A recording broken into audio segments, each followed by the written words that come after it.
So to start things off, we're going to basically take an introductory view to the concepts of ethical hacking and penetration testing. We're going to start out by defining the concept altogether. What exactly is ethical hacking? What does it mean to us? And where does it fall into in the role of information security in today's networks and companies? We're going to define the various types of ethical hacking.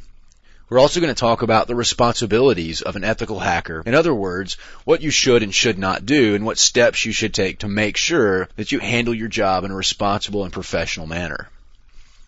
We're also going to define some of the expectations that customers might have when performing vulnerability assessment or penetration testing against their networks. Especially as a consultant, you want to take the time to really define what the customer's looking for. Because there are so many different venues of attacks and disclosures, it's very possible that things can be misinterpreted to and from the customer. So spending some time on this is definitely a good investment. We're going to talk about what skills will be required of the person performing ethical hacking or penetration testing as well. We're also going to take some time to define some of the laws that actually apply to penetration testing and ethical hacking. In addition, we'll cover some preparation in preparing for the job and the various types of attacks that you might perform against a company's networks or systems. So, where does ethical hacking fall into? What category does it neatly file away into information assurance or information security? And basically, it's a very integrated part of an ongoing process that is your security architecture.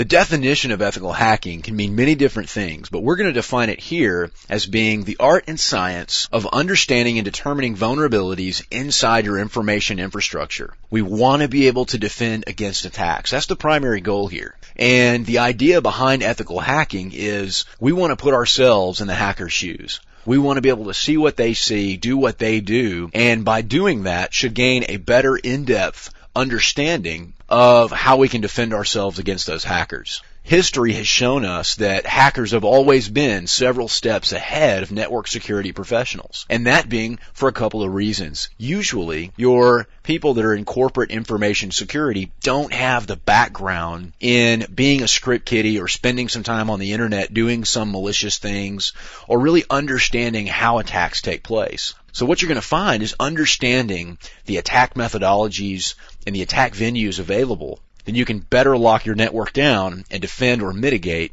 against those attacks. Ethical hacking is generally performed by a highly skilled and experienced security professional.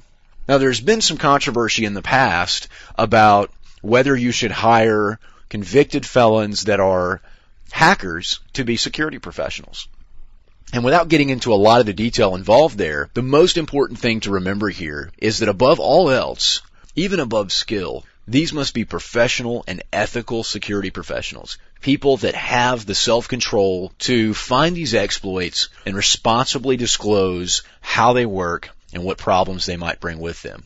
So, bear in mind, our goal here is that we are working for the good guys. We're not the bad guys, and we're not out to hurt these companies. We're out to help them better their security infrastructure. We're basically going to be attacking the weaknesses in the network, and we want to beat the hackers to that. Again, like I said, it's always been that we've been several steps behind the hackers. So this is kind of an effort for us to try to catch up with them or possibly even be steps ahead of them by pre-hacking our network almost and finding those holes before they do.